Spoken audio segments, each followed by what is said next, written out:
Check, check, check. How we doing out there? Hello, everybody. Thank you for your patience. Thank you for joining us this afternoon. And I want to welcome you to the first live broadcast from the Honey House here in Astoria. So I want to thank everybody who's shown up in person and the folks that are out there online. So this is going to be very lighthearted today, very basic. I encourage you to ask questions throughout the presentation if you'd like. Unfortunately, unless you're here in person, you have to use the chat function that we have here.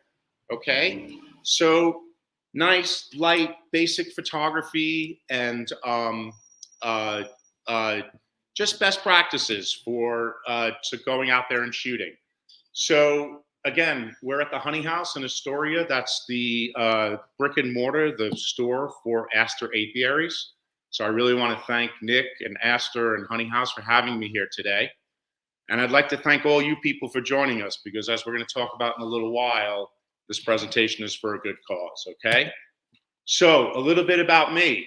So I've been doing this for a long time. I'm going to go from left to right. I have an amazing, wonderful job as a producer for a travel company called Cuba Workshops, that I have been down to Cuba 8 times with my mentor, Alex Garcia, who I hope is out there somewhere because you've inspired some of this presentation as well. The middle picture of me with the bear is the last 20 years I've worked as an executive producer and a director of production at an advertising agency. That's a CGI bear that we created for a broadcast commercial. The picture to the right of that is B12 Studios. That's the studio that I created and founded within the agency. So I did that for the last 20 years as well. Bottom left-hand corner is NY Salt. It's an organization here, a nonprofit in New York City that teaches kids life lessons through the arts. I'm a big part of that. I mentor, and I also teach at SVA, School of Visual Arts, in their graduate program. So that's that group shot over there on the right-hand side. So I could talk about this all day. I love to geek out about photography. I love to geek out about bees and nature. So again, any questions that you have, feel free to interrupt. Okay.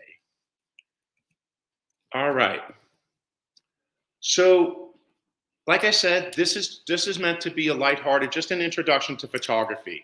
So some of the things that I want you to know, if you're beginners, not the professionals that are out there, that there are certain things that you should be thinking about. First of all, you should be thinking about what you want to shoot and what you want to produce and the story that you want to tell. And secondly, you should never be shooting anything unless it's for yourself, unless you're passionate about it. Yes, there's paying jobs, and I could talk about that all day long as well in the corporate world. But when you're out doing stuff like this and shooting for yourself, your passion becomes very important. But just like anything else, you want to play violin at Carnegie Hall, you got to learn everything you can about the violin, every little piece of it, you want to be a great carpenter, you have to learn about every single toolbox, every tool in your toolbox. So these are some things that we're going to talk about during this presentation that I just want you to be aware of. You have to know, if you're going to, become a photographer or you want to pursue this type, what kind of files you're shooting, right? You should eventually learn what the difference is between a RAW file and a JPEG, and why you would shoot a RAW or why you would shoot a JPEG, right? If you want to be a professional, how those files are delivered. And I'd be more than happy to follow up with anybody that wants to speak about this or learn about this more. This would probably take a whole semester for me to teach this, right? Because these are foundational things for photography, but they will be important as we go through this presentation. The image on the right is usually what you see on the back of the camera. It's the way that you choose to shoot, right? You can shoot things totally automatic. You can shoot things on program. You can choose your shutter speed and allow the camera to choose the aperture or the f-stop. So knowing that you have control over your creative vision, just like you learn how to use your hammer or your circular saw or a wrench if you're a mechanic, you learn these things about your camera, and it'll give you better results as you're trying to bring your creative vision to life. The image on the bottom is f-stops, right? That's the aperture of the camera. That's how big, how much light is being allowed to come through the lens. And this is going to be important as I show you examples as we go through this presentation, because the numbers on the right, the lower numbers, are big f-stops, right? There's a lot of light coming through there. And that type of shooting, that type of f-stop in the camera is used to blur out the backgrounds. So the person will be in focus and the backgrounds will be out of focus. If you think about it, when you have your eyes wide open and you have something really close to it, you can see what's in focus and everything else falls back. On the other end of the spectrum, on the other end, it says f32. That's the f-stop. That's closed down all the way. That's going to give you what's called the greatest depth of field from the front to the back of the image. So not only will your person or your subject or your animal or your bee be in focus, but everything behind that will be in focus as well. And the way to think about that is if you want to see something in the distance, you're squinting your eyes and making your pupils really small so that you can take in more information. So again, file types, the type of creative control that you have on your camera, which is important to understand. And then we're starting here with f-stops, or the aperture, or how much light the lens is being allowed to let in based on if that changes within there. Okay?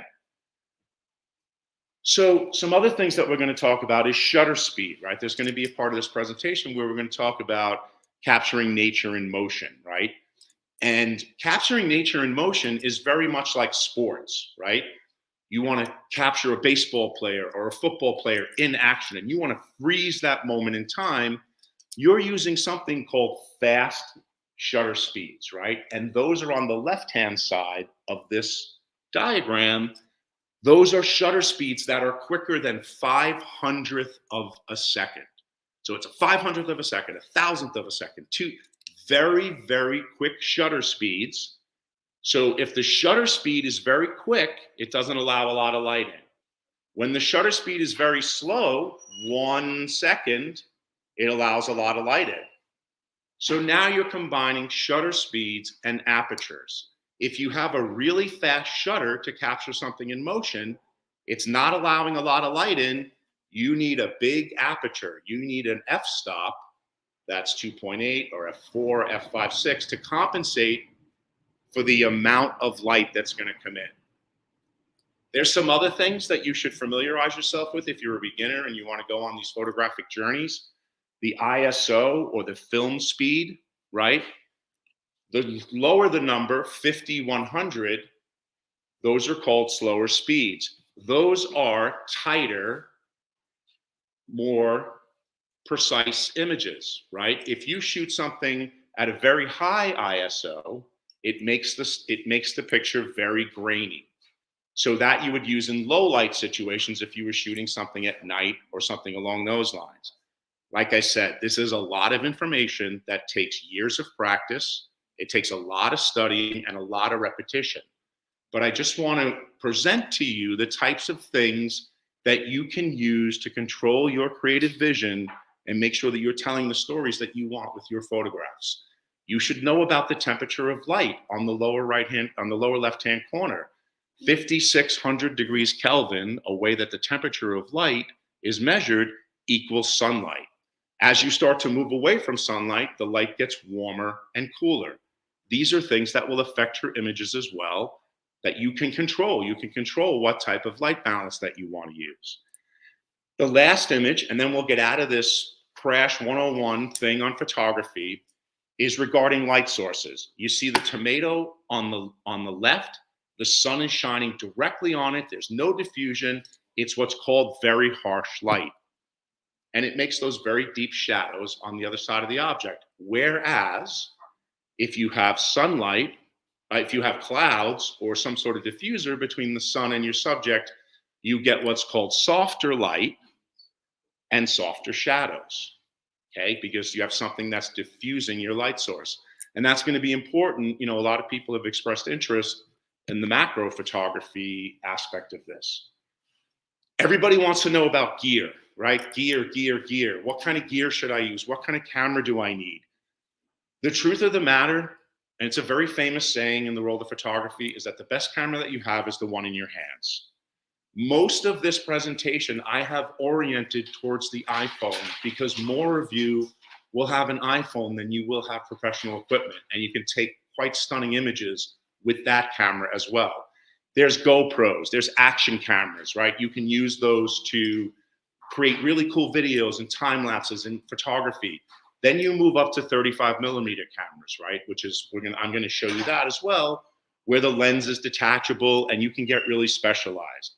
Now, all the way on the right, they have these little tiny cameras called Osmos that we just started playing with that allows us to create trackable motion and trackable time lapses. So there's all kinds of fun things that you can play with out in nature, right?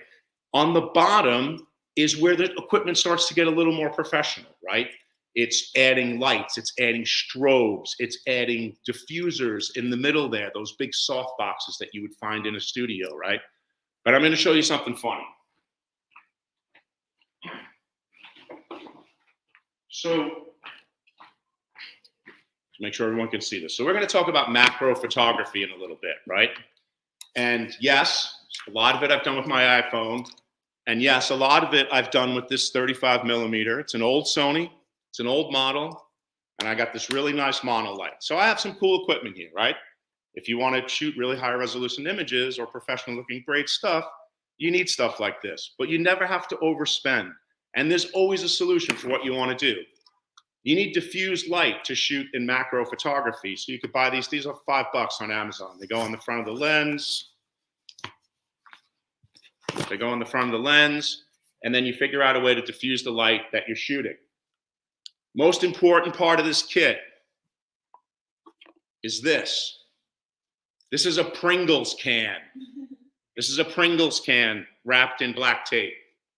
That's what's going to go on my light. That's what's going to make directional. So the gear doesn't matter. There's always a solution. What matters is how creative you want to be. What matters is what story that you want to tell. What matters is that you understand the tools enough that you have in order to create the vision that's in your head, right? Or capture, for me, very much, and with all this nature photography that we're going to look at, it's about capturing the moment. It's about capturing the moment in time. Just like when I used to shoot concerts, to make somebody feel like they were at the concert, I want somebody to feel like they're sitting lakeside watching these birds or watching things that are going on. So for me, it's about capturing that moment in time. And all of these basic building blocks I've just shown you are things that make that happen. Nothing is better than practice. Practice, practice, practice. These images, the next 3 images, are from 1986 when I worked at the Bronx Zoo as a keeper, right? These are images that are shot on film. It was very different shooting film back then. You were much more choiceful, but it taught me the patience to wait for things to walk into the scene. It taught me the patience to wait for the moment.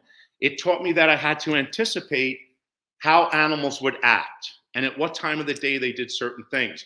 So anybody that's within reach of a zoo or a petting, you can go and practice these things. You can go to your local park. I'll show you some images for that. But it's about practicing your craft. This particular image, is the rhino up? Are you seeing the rhinos? You know, I knew that I wanted to go out and capture something in black and white. What was appropriate for that? What was the right place to find that? So just practicing all these things, it takes a lot of practice. Like I said, this was done in 1986. It's not like I started doing this last week. Same thing here. Just practicing, practicing, practicing, trying to capture those moments. I can't emphasize that enough. Okay, and then things changed, right? 20 years or 15 years later, everything was digital. So now you could shoot to your heart's content, right? You could shoot, you didn't have to worry about processing, you could overshoot, you could experiment. So I was able to shoot more frames and wait and capture these deer, something that I probably wouldn't have been able to do with film. Now, we were talking about gear earlier, right? And again, we're going to get to the macro stuff, but when I first started shooting 35 millimeter cameras, detachable lenses, I had been shooting a lot of sports and a lot of surfing and things of that nature. So what I decided to do was go out and practice with a long telephoto lens. So I'm really far away from the subjects in these next couple of images. This is a Sarate waterfly that I shot in a pond upstate when we were camping. But I'm really far away. I'm probably like 25, 30 feet away, trying to utilize as much of the negative or as much of the digital chip as I can to make sure that these images will fill the frame when I enlarge them. Now, they can't be made gigantic because I'm so far away and I'm just using a little part of the frame. But you can still be effective, right? You can still create an image. Now, I'm going to take a moment and stop here because this is an example of a really fast shutter speed, a thousandth of a second, right? I didn't want this grasshopper to leap away and miss it. And you see the background is all blurry, right? That's f2.8. The aperture of the camera is open as wide as it can be. The only focus is on the subject, right? Which when you're doing this type of photography, you have to be extra careful that your focus is tack sharp, because just a little bit off in the focus and you're not going to get your subject in, right? But what it allows you to do, what it allowed me to do, was practice the patience for waiting for a dragonfly to land, for waiting for it to be in the right position, to be far enough away, to hold the camera steady enough that I would be able to do this. So again, this was all practicing with long lenses, telephoto lenses, right? There's two types of lenses in photography. There's zoom lenses, like a 24-70 that goes from 24 millimeters to 70 millimeters, from a wide angle to a more close up. And then there's fixed or prime lenses, which are the ones you see like on the sidelines of football games or sports events, where they're just one big long lens and that's all you can shoot through. So this, in this case, this is a 300 millimeter lens that I have to back up quite far away to make this image, okay? Any questions? Anybody out there? Because I'll just talk all day long unless somebody interrupts me. Oh, Alex is out there. All right, welcome, Mr. Garcia, my mentor. All right. Now, let's talk about the iPhone, right? Let's talk about any camera phone, Android. I don't care which one you like, which one you think is better. Everyone is shooting on their phones now, right? So you should understand some things about this. This is a crappy picture, right? I don't like this picture.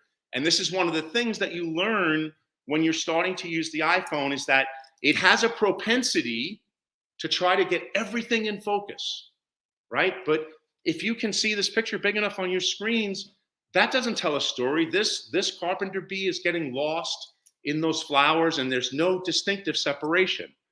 So when you're shooting on your phones, there's things you can do.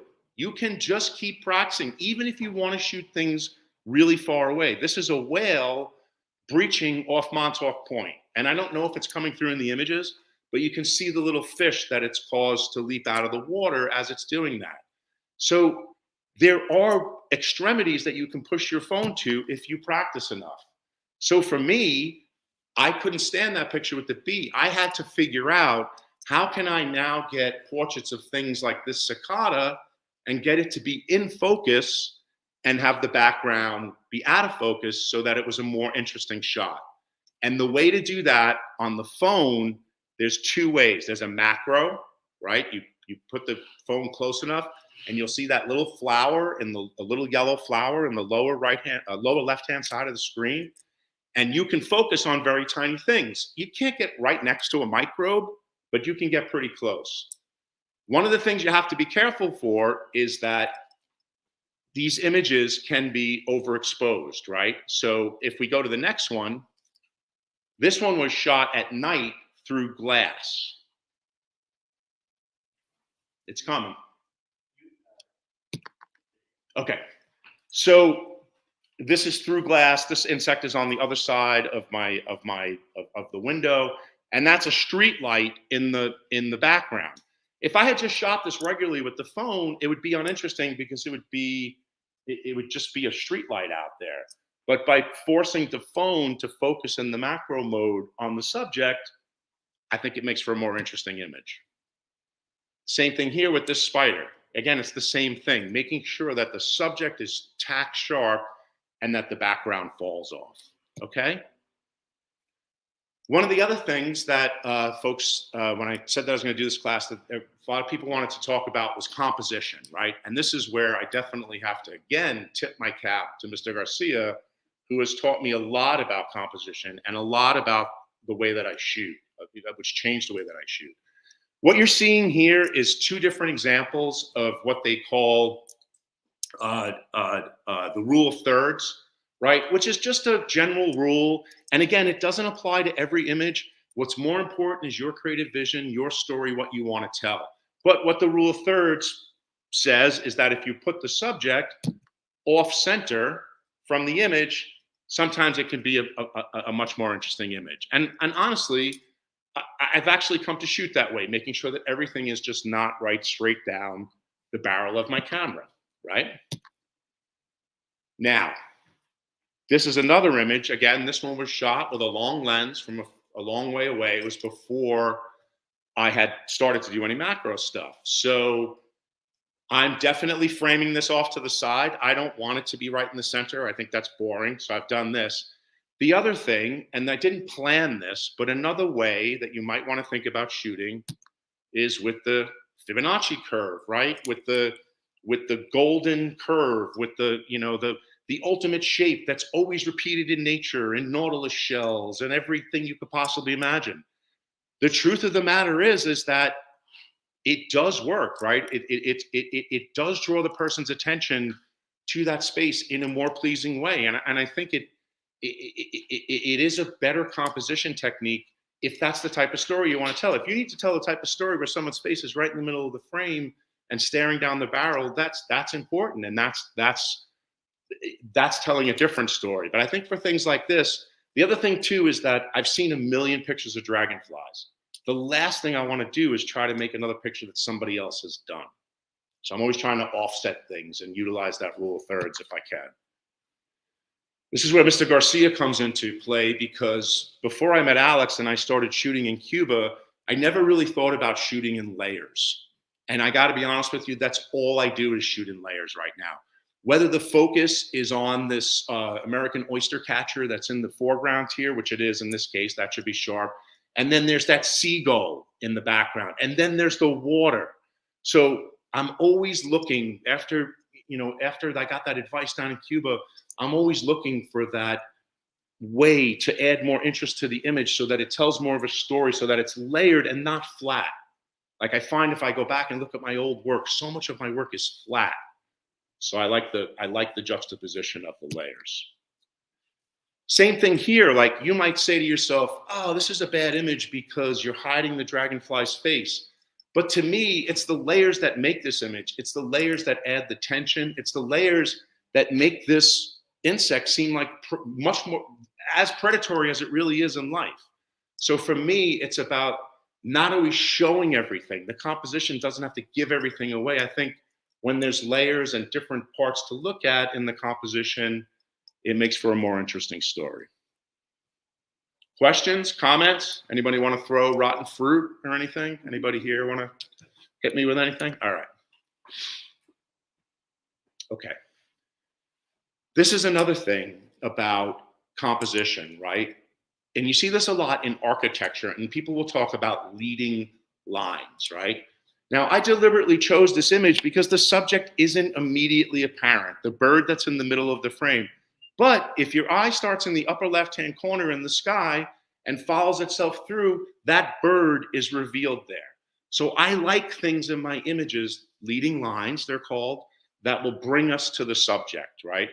And that just happened to be a very surface moment because that bird is being lit by a car's headlights. And 10 seconds later, that car wasn't there any longer. So for me, the pop of light on that, like if this was a fashion shoot and I was shooting against this background and I had those leading lines, I would pop a flash on the subject and have those lines lead in and then have that pop of light and color. So something else to think about when you're composing. Not everything needs to be dead center. You know, another thing that Alex taught me is not everything needs to be microscopically close. You can leave some air to breathe and understand what's in the image and the story that you're trying to tell. Okay. Another thing to think about, and I love this image, I just had to put it in twice. I used to actually care for these two rhinos when I worked at the zoo. So, but I always think about shooting animals or nature like I'm shooting portraits. I want to give them the same thinking, the same creativity I would if I took somebody out. So again, using the rule of thirds that we've spoken about, making sure that I have a very shallow depth of field, right? The background is very blurry in the background. It doesn't distract from the subject. Just like I would shoot a person. If they were standing on the dock instead of this bird, I would do the same thing, right? So same thing here, right? Like I did everything that I could to frame Miss Great Eber in that green reflection, right? I got up high enough so that you couldn't see the horizon on the other side or the trees that are over there. Just like I want to shoot a memorable portrait of a person. Even farm animals, right? Backlighting portraits are absolutely beautiful. Everybody knows that. So if you have the opportunity and you're out in nature and the sun is in this perfect backlit position, you can find these things. Move around your subjects when you have an opportunity for something like this. Now, hey, this is a farm animal. It's contained, right? There's only so many places it can go. It's not the same as shooting in nature, but thinking about what you want to create and the story that you want to tell. Like, I wanted this pig to look more heroic. I wanted it to be backlit and give it that little something special as opposed to just a pig on a fence, right? So thinking about that, and if I had a person in that situation, how would I manipulate the light? How would I try to utilize the light? Okay. Something else that we can speak about too that comes up a lot is capturing motion. Now, this is a shot in Central Park of a bumblebee that's going to land on a flower. This is done with the iPhone, right? And you would think that using the flash for the iPhone would stop the wings, but it really doesn't, right? So I think this is cool because the wings are still in motion, right? So if I wanted to recreate this photo, what I would do is make sure that I had a slower shutter speed that would stay open longer and make sure that things were blurry in there. If you want things to be tack sharp, right, a great place to practice is with birds, right? Birds are like shooting athletes, especially when they're in the sky. You have to anticipate where they're going to go.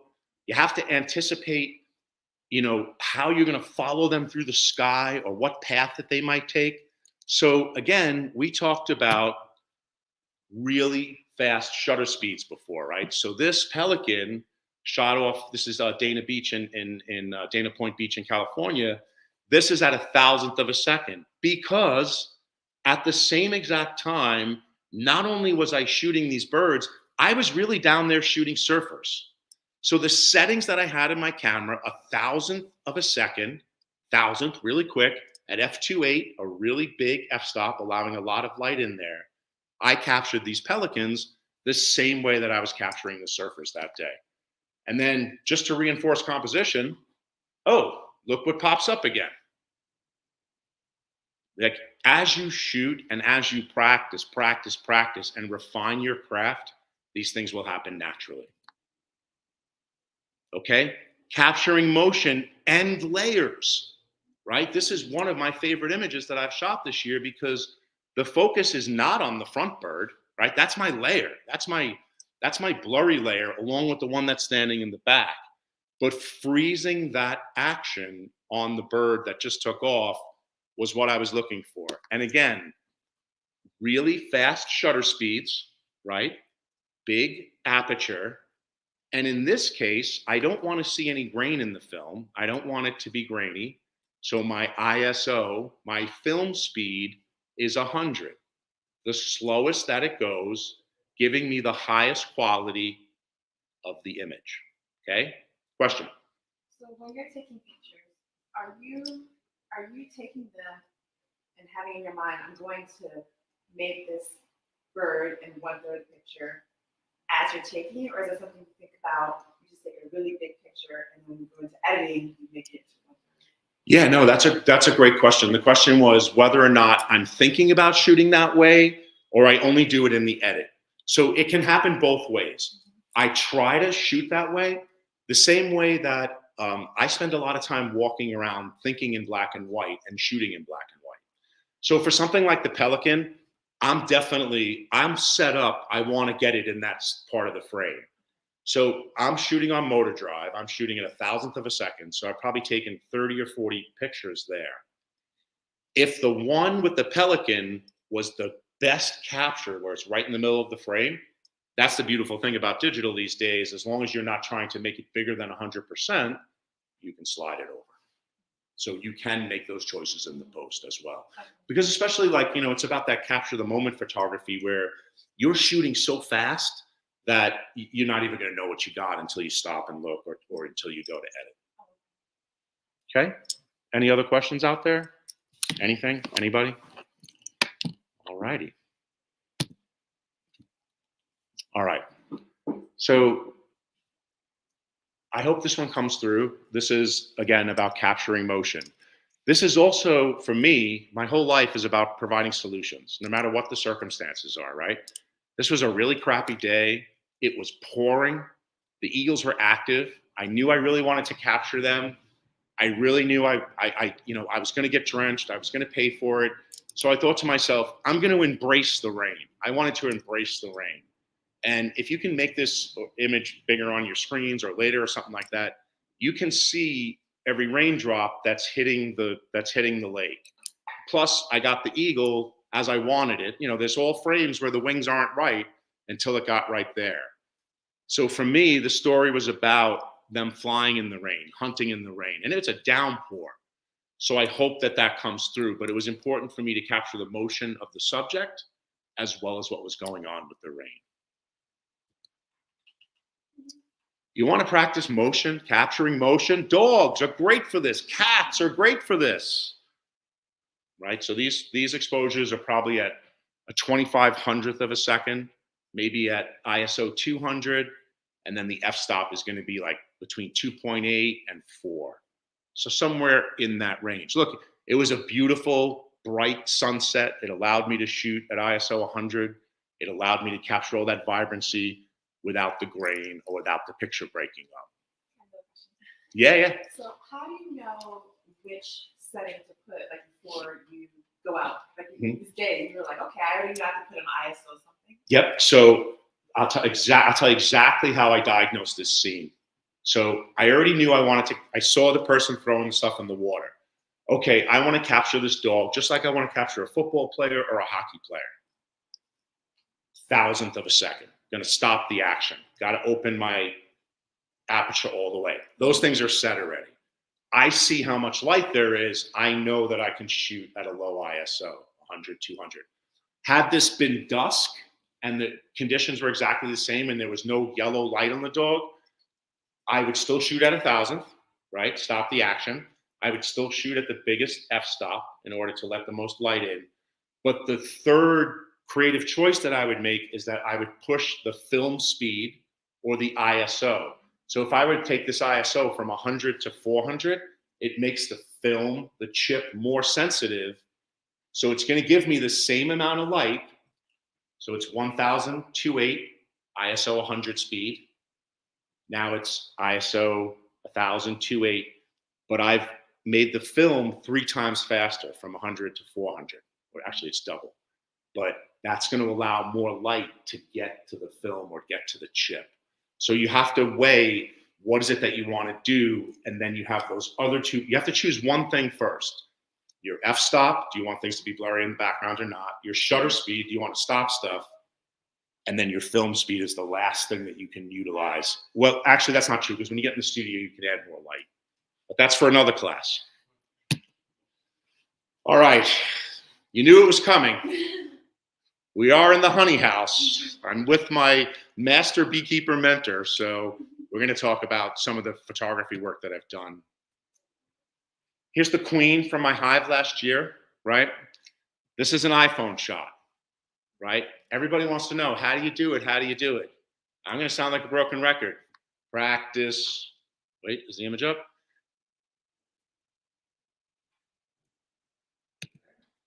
Practice. Wait. Practice, practice, practice, right? These is all things in the iPhone that I did in a 2-foot space out on my porch. Just practicing how to hold the camera steady enough, how to get in there with the macro settings, how to make sure that I was focused on, in this case, droplets of water that I wanted to be focused on, right? The other thing with the iPhone is that you can really bring your vision to life. These are iPhone photos. It's kind of the same backlighting that we were talking about with the pig before, just to make these images, right? Nothing fancy going on here. This is just light, iPhone, and exposure. All right, here's a trick for the iPhone or any phone, and I'm going to keep saying iPhone because I have one, but Android, Google, whatever you have. Like I told you before when I showed you that bumblebee picture, things stay in focus too much. There's something called portrait mode on the phone that makes big f-stops for you, f2.8, f4. That's how the picture of this dragonfly was shot on my front porch, because I'm using the portrait mode to focus on the dragonfly, and then everything else goes blurry behind it. And like Belinda had asked before, this is definitely about cropping into it, right? You can only get so close with your phone. So I'm definitely cropping some stuff off the outside to make it more visually interesting. You can practice on tarantulas in Cuba if you want, right?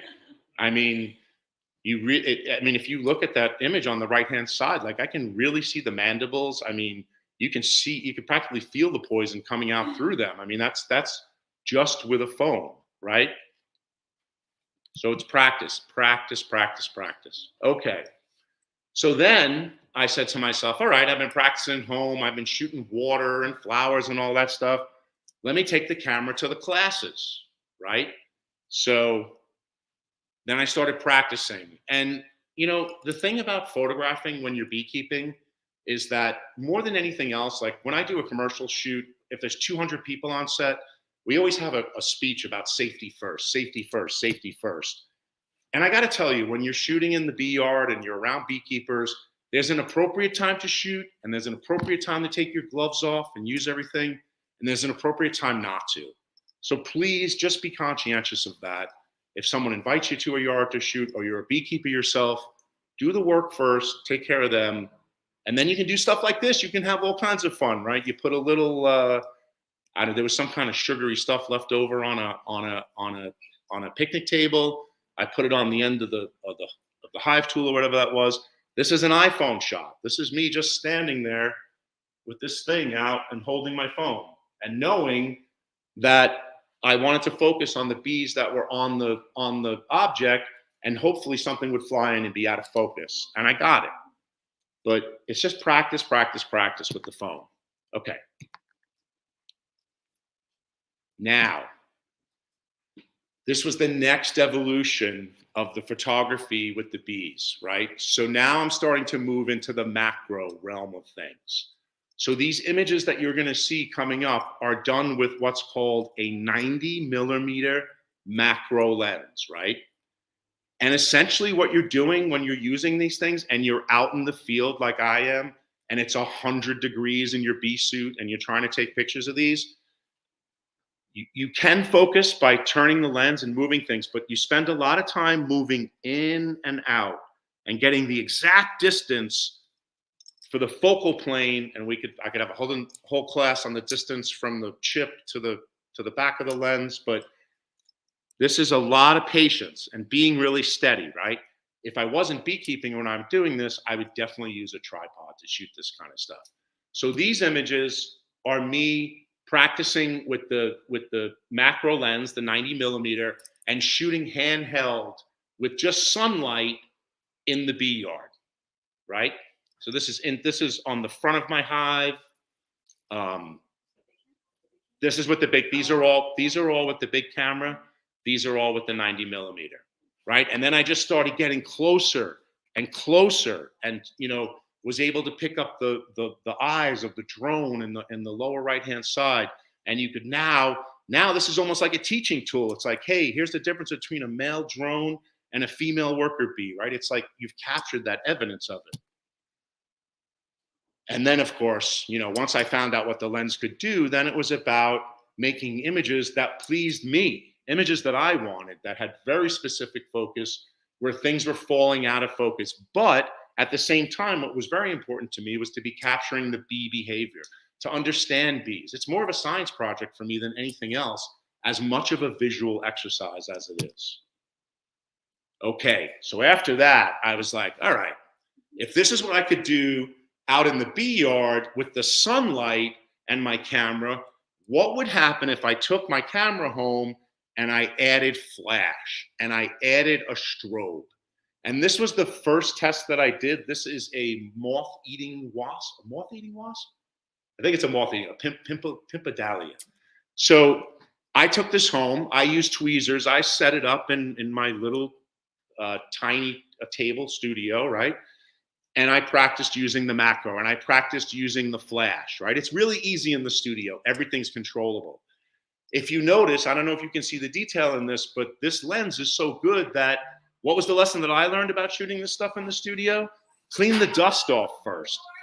Because all of those, all those little white dots are dust, right? So that was from shooting that in the studio. So then I took these learnings and I went back to the bee yard, and now I've got my macro lens and I've got my flash that I showed you before with the Pringles can on it, right? I just needed a way to make that diffusion without spending any more money, to be quite honest with you, to find a solution to create the images that I wanted.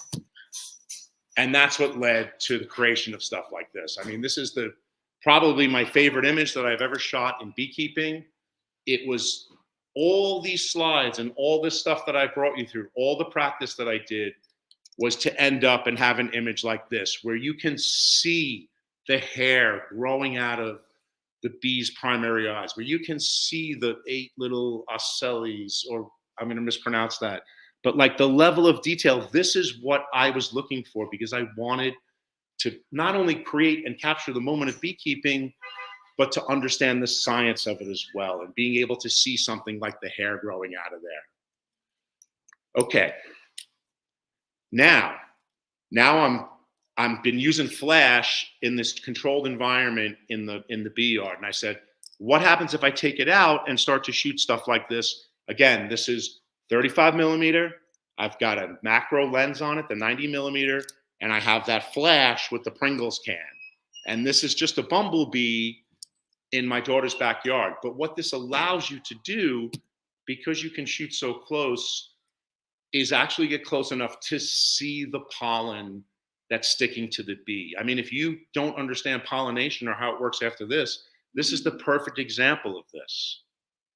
But this image took a long time to get to. It took a lot of practice. It took a lot of out of focus bumblebees. So, but this was the culmination. Besides the one in the hive, this is another one where I really felt like, now that I've mastered this, then I went back in the studio, right? Everything that I had learned about the lens and everything that I had learned about lighting with this, when you're doing this type of photography, allowed me to go back and create something that I had always wanted to create from these. These are obviously, the butterfly is a dead specimen as well, but it was all that training with the lens and the flash that allowed me to do this, because you can see the actual dust. You can see how the scales on the butterfly's wing flake off, and how it works and what that detail is. So I was very excited to be able to create images like this, not only for the technical aspects of it and creating something visually that I really enjoyed, but to understand the science of it as well. Okay, speaking of the science, right? It's funny, right? Digital phones, camera phones these days, they're like the new shoe boxes. Everybody's Polaroids and prints used to end up in shoe boxes under their bed. Nobody looked at them. Nobody put them in photo albums. So much of the digital imagery that we create just ends up nowhere. It just ends up in an empty void. There's a company, there's an organization called iNaturalist.org, right? And this is my feed. So what I do is that I shoot stuff and I upload it to this community. And you can see on the left-hand side is a whole bunch of stuff that I've posted. On the right-hand side is this spider that I just shot in one of the bee classes, one of the beekeeping mentorship classes a couple of weeks ago. Was that spider that's on the honeycomb there. And I thought, because it was St. Patrick's Day, that it was they have like this shamrock spider name. but it wasn't. And what happens is you post these images, and the community, worldwide community, will weigh in, and people will say, no, that's not a this, it's a that. Oh, that was close. So it's creating this database about the natural world and all these live specimens of animals all around the world. And then at the end of the year, it's really cool. They send you your stats for the whole year. They tell you how many species that you've identified. So you're contributing just through your photography that you love doing anyway to create this database about the natural world. So I found this to be it's been really engaging. I've learned a lot from people weighing in. Like even I was traveling in another country and I was snapping stuff on my phone, and people were weighing in about what types of animals they were and what it was. So it's fun. I really enjoy being part of that community. Okay, so I really want to thank everybody that came out today to see this in person. I really want to thank everyone that joined online, because the purpose of this was not only to to expose you to aster apiaries and the honey house and let you know about all the cool beekeeping stuff that's going on in New York. And I wanted to give folks an opportunity to learn some of the basics about photography, or at least what they should be thinking about, or how they should be philosophically approaching what they want to capture and working backwards. But all of your contributions that you have made today are going to a beekeeper in Matanzas, Cuba. Okay, I was there in January, and you can see from this photo that I spent an incredible day of beekeeping with them. This gentleman is called El Mago. He's the magician. He runs 3 different yards. This is him in his queen rearing yard. He's got a yard full of bees, and they also have stingless bees that were pollinating on a mangrove grove, which was some of the most delicious honey that I've ever had. It's very difficult for beekeepers in Cuba to get even the most basic supplies that we would think are just very common here. And everything is 5 to 10 times harder than it is here. So all of the money that you have generously donated is going to be going to this gentleman. Here he is, the magician. This was again in the queen rearing yard, right? He's got to heavily smoke these things. I was there in January and I was in a full bee suit and I was dying. So the hotter it is, the more temperamental the bees are, the more smoke that you have to use. This guy was just incredible. I learned so much from him in one day. Had very, very healthy hives. I don't know how he cared for them all himself, but he brought me to all 3 locations. I got to ride in a tractor to go to the different beekeeping places. That was really cool. His family had me for a meal. I spent the whole day with them. It was absolutely incredible. And this is him. This is him and his family. So I want everyone to see where your contributions are going. I want you to know that this is the family that it's going to help out. Okay, he's right there in the center. His wife to his right in the green shirt. The young lady on the end in the blue, Jocelyn, she's the one that took the pictures of myself when I was with the other beekeepers. And then the gentleman on the right, his name is Kiko. He's a pastor down there.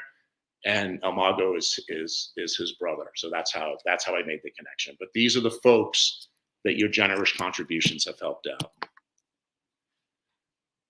Questions? Brooklyn McTavish is in the house. I really wish you people could see him. And Sue's here. I almost got to run over there and bear hug him. So ask me some questions.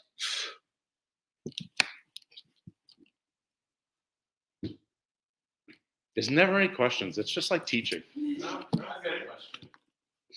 Are there any particular differences you've noticed with beekeeping in Cuba versus what you've experienced up here? The thing that I noticed immediately was that the bees were profoundly more aggressive.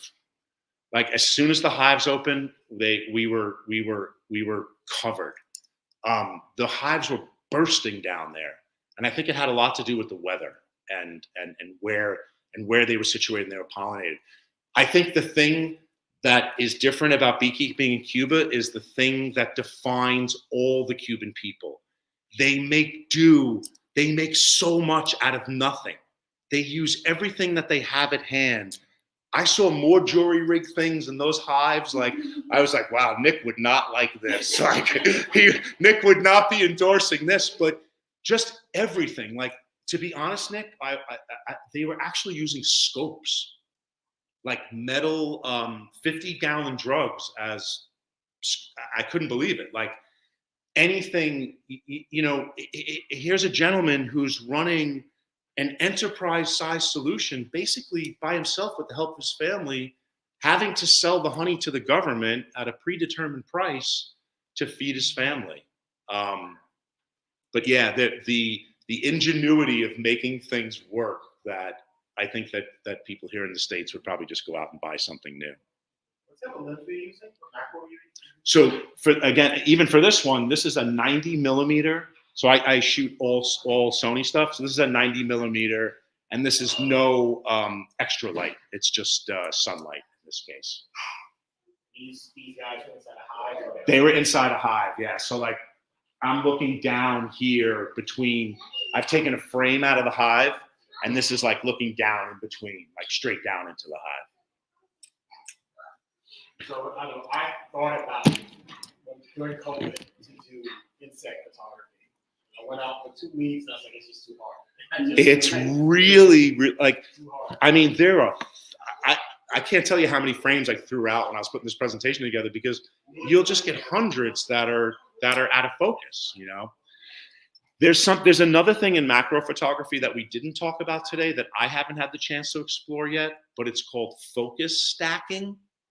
And what that does is some cameras automatically change the point of focus so that it'll focus in multiple different points, and then the images are assembled in software, and they're gorgeous. It's like, you can get the whole insect from front to back to be in focus. But I just have never done it yet myself. I haven't had a chance. So are you using TTL with the lights? Everything's manual, because I'm balancing sunlight with the flash. So it was interesting, right? It was always about finding that sweet spot for the shutter speed, because again, I was doing most of it handheld, so I didn't want to like shake and move that. So it was usually really fast shutter speed with a big burst, like a 8 or a 9 on the power level, but diffused, right? Because you're so close. What happens is if you're too close and you shoot with flash and stuff, it just makes these big white areas of highlights that'll never go out of your images. That's why I was joking with the Pringles can before about diffusing the light in that fashion.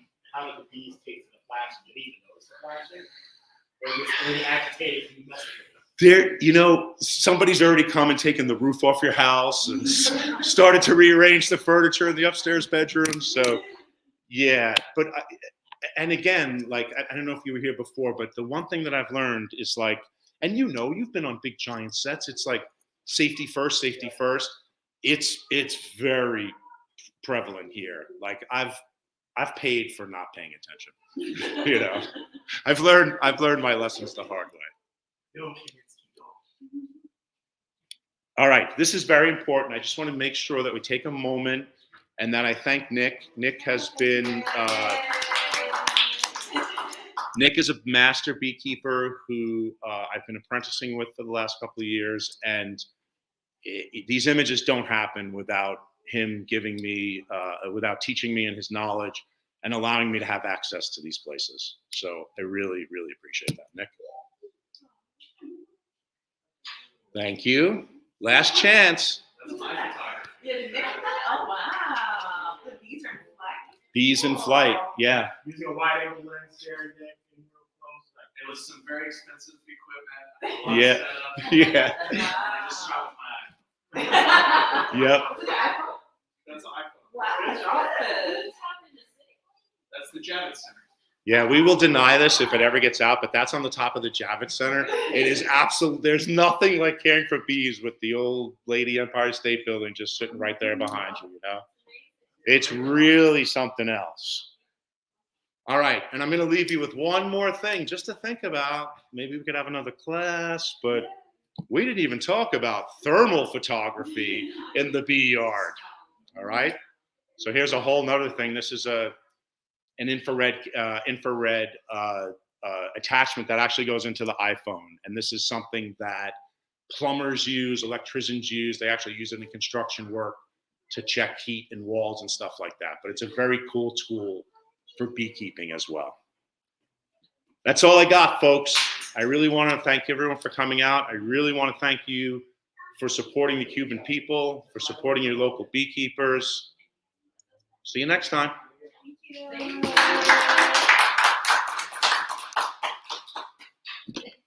you. What's that?